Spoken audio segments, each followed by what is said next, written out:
Amen, amen. Le petit mot du pasteur, comme chaque Shabbat, hein, quelques minutes, pas une prédication, juste 2-3 minutes. Hein. Alléluia.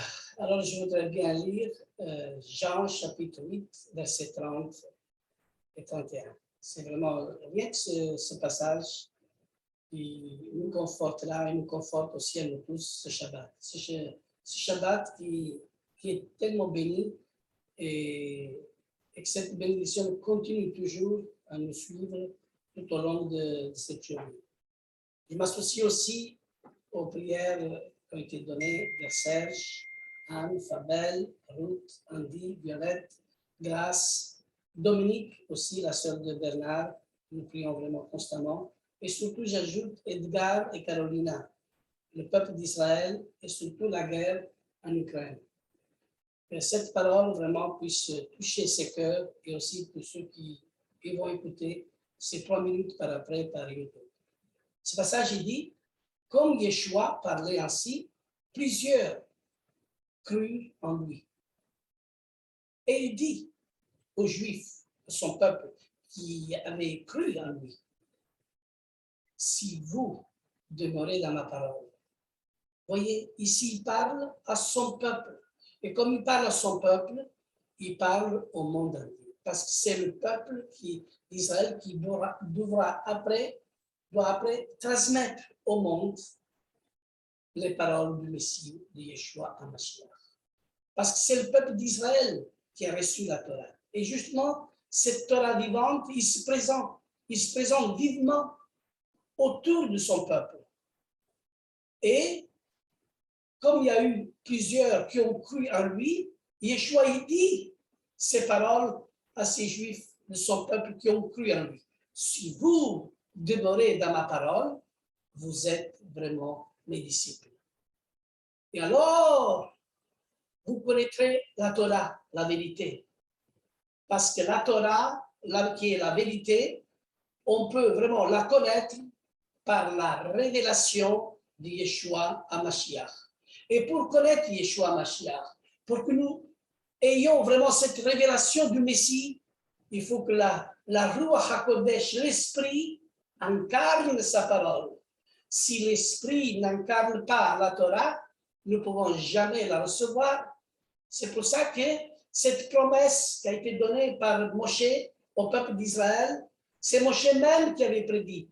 Plus tard, Dieu l'Éternel, il circoncira vos cœurs. C'est-à-dire, il fallait justement que cette circoncision de cœur, au moment voulu, arrive pour tout le peuple d'Israël. Et justement, le moment où Yeshua s'est présenté dans son peuple, c'est ça que la parole, il fait comme effet, circoncire le cœur. C'est la parole même qui va circoncire le cœur de son peuple. Et vous connaîtrez la vérité, et la vérité vous affranchira. C'est-à-dire que c'est la parole qu'il a confiée à des témoins choisis pour cette mission. Transmettre ce qu'il avait reçu de lui. Alléluia. Il ne s'agit pas seulement d'une, comme dirais-je, d'une transmission orale naturelle, comme il était de coutume de le faire en ce temps-là, mais d'une compréhension et d'un enseignement donné par la Ruach HaKodesh selon les paroles même de Yeshua HaMashiach. Alléluia.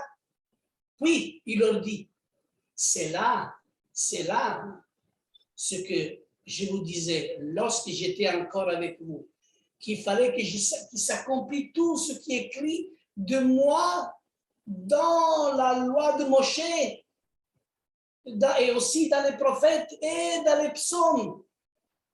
Vous voyez, il est venu que pour accomplir. Il est venu pour nous donner le sens. Alors, Yeshua, qu'est-ce qu'il a fait? Il leur ouvrit l'esprit afin qu'ils comprissent les Écritures. Mes amis, si l'esprit, il n'ouvre pas en chacun de nous pour comprendre les Écritures, croyez-moi, vaut mieux aller vendre des cacahuètes au marché, on ne va pas faire de dégâts. Vous comprenez?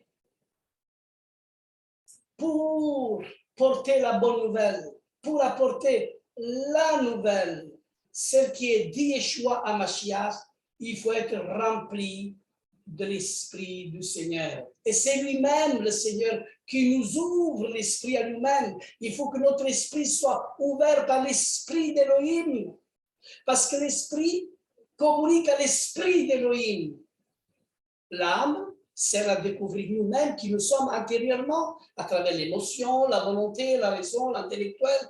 Et le corps sert à découvrir le monde autour de nous. Mais l'esprit que nous avons, cet esprit, il faut qu'il soit ouvert à l'Esprit de Dieu. Et nous devons demander, Esprit d'Élohim, ouvre mon esprit afin que je puisse comprendre la Torah, ta parole. C'est pour ça que le Seigneur dit, je vous ai dit ces choses pendant que je demeure avec vous.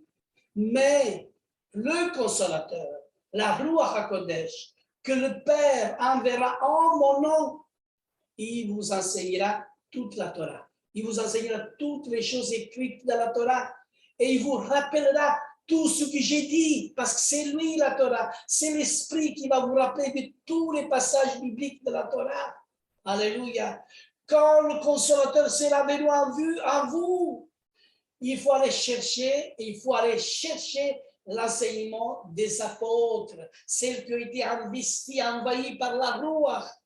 Mais aujourd'hui, on fait la bave avec les rabbins.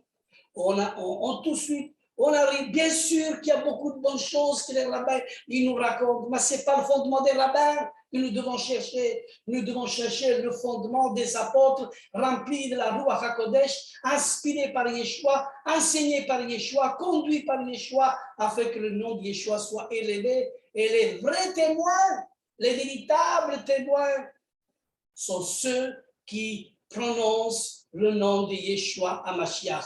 Et la parole dit, quand le consolateur sera venu, l'Esprit de vérité, il vous conduira dans toute la Torah, la vérité. Car il ne parlera pas de lui-même, mais il dira tout ce qu'il aura entendu et il vous annoncera les choses à venir. Alléluia. Et voilà, je reste avec cette belle petite parole et je termine en vous disant Shabbat Shalom. Amen. À vous tous. Amen. Que l'Éternel nous bénisse, vous bénisse et que ce 2 minutes dans laquelle le Seigneur a mis dans mon cœur, que ce soit une bénédiction pour toute Mishpara et pour que nous puissions prendre l'exemple à celui qui est le chemin, la vérité et la vie. Je dis tout de cœur que Yeshua HaMashiach, il est Hachem. Il est le Dieu Tout-Puissant. Il est le seul qui nous amène au Père et il n'y a pas une autre Torah qui peut être enseignée de toute vérité si l'esprit de Mashiach n'est pas en nous. Alors, Shabbat Shalom. Shabbat Shalom. Amen.